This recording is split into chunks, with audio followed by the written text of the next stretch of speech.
Hi, this is Mike Bowers. I'm the Director of the Ohio Small Business Development Center at Columbus State Community College, and we're very excited today to be joined by Tiffint.mov, sales strategist and great friend of the Ohio Small Business Development Center. Thank you very much for joining us today. Thank you, Mike. It's a pleasure to be here.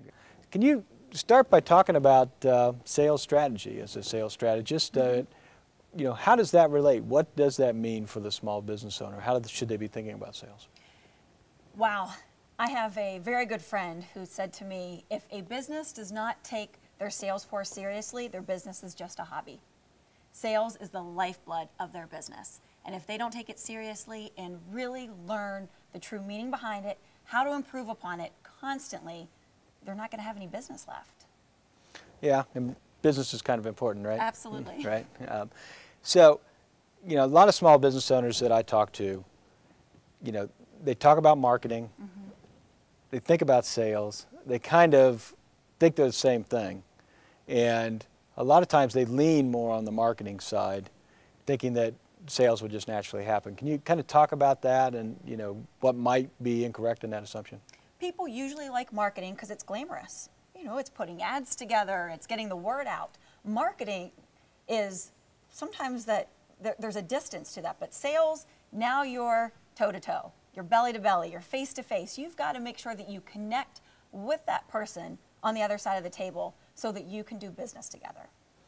When we talk about connection and sales and in the relationship process, how does that really work? We talk about you've got to build a relationship, but at the same time, you have to get to the point where you're closing the business. So how does all that kind of work together? Well, Mike, you've probably met people that you said, we clicked. You just got along great, right? Right. And are there other people you've met that you go, we're just not on the same page? And if you've ever traveled internationally, you've probably seen people who speak English, and they're talking to somebody who lives in that country, and the person doesn't understand them when they're speaking English. So when they don't understand them, the English-speaking person usually does what? Speaks louder and slower. Well, they didn't understand you the first time, they're not going to understand you the second time.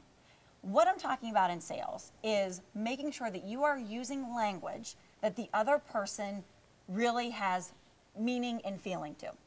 There are certain words that will connect with certain people. And we can learn, that is a teachable skill. You can actually learn what words connect with different people based on their human behavior. So when you're talking to a business owner, how do you get them in the mindset of being the salesperson for the organization? Because oftentimes they're the face of the organization. They may not have a huge staff. And even if they do have a huge staff, nobody's going to sell their passion better than they sell it anyway. So how do you get them to get out of that mindset, I'm not a salesperson, and get them to actually start to make that transition? That is a process that they need to go through. And the first thing is recognizing what makes them say, I'm not a salesperson.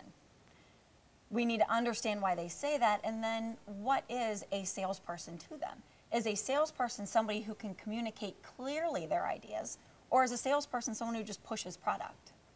Two different meanings. Right. If they're truly going to be somebody who understands what others need, communicate clearly in a language that makes sense to that prospect, and engage with them in the process to make sure that they use their product or service, then they're truly helping people.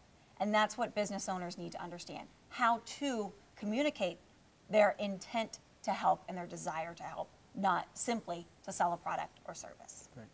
Now, you've used the word communicate a couple of different times here, and communicate often also means, in addition to talking, it means listening.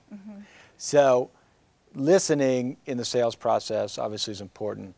And can you talk about how that then relates to the dreaded dealing with objections? Salespeople will talk about you have to deal with objections, and business people start to say, well, I don't know how to do that. I mean, how do you start to really get into the process of dealing with the objections and get maybe past the mindset that I can't do that? Objections, a lot of times people will say, well, we're stopped, we're not getting past here, when objections are a very good thing. You need to be able to communicate what the concern is. If somebody says, I'm going to think about it, you know what, they've got objections in their mind, they're just not sharing them with you. And they walk away and the sale never happens. So we want to move away from, I'm going to think about it, to what those true objections are. Here's the part you just mentioned. Okay. the absolute #1 critical factor in overcoming those objections is truly listening to what that objection is and understanding why they have it. Once you understand that completely, you can either overcome it with another benefit, or it may not be the right thing, and you may have to go down a different avenue. But you've got to be able to listen and understand what truly that person is saying. Well, you've listened, you've kind of dealt with some of the objections, you're starting to kind of work on the same plane with the individual across the table. Talk about closing. That is the ultimate. Everybody talks about closing. We've all been different places. I mean, I've been different places where I can tell you what type of closing technique somebody's using on me, and it gets frustrating for me. So can you talk about, closing and how that kind of works? Was it frustrating to you because that person did not truly understand you in your perception? Yeah, I think so, because they weren't necessarily understanding what was my issue and not making that buy. And all of a sudden, I'm hearkening back to, sales 101, and here's, closing technique A. It's almost word for word. Sure. And it was challenging for me. So they missed a connection with you. Absolutely. They were simply product pushing and trying to get you to a close. Closing is a process, not an event. And if it feels at the end like they're pushing or they're playing tug of war with you, then they missed something along the way, because it should be very natural. If it's something that that person truly needs and wants and you can offer it to them, there's no reason that moving forward shouldn't be simple and easy. Great. What would you say a couple of the biggest mistakes that business owners make in the sales process, and how does that influence the process? #1 mistake, and this is done subconsciously, is that they can irritate the person they're trying to sell. We all have different behavioral styles. And once you understand human behavior, you can make sure that you are giving that person what they need.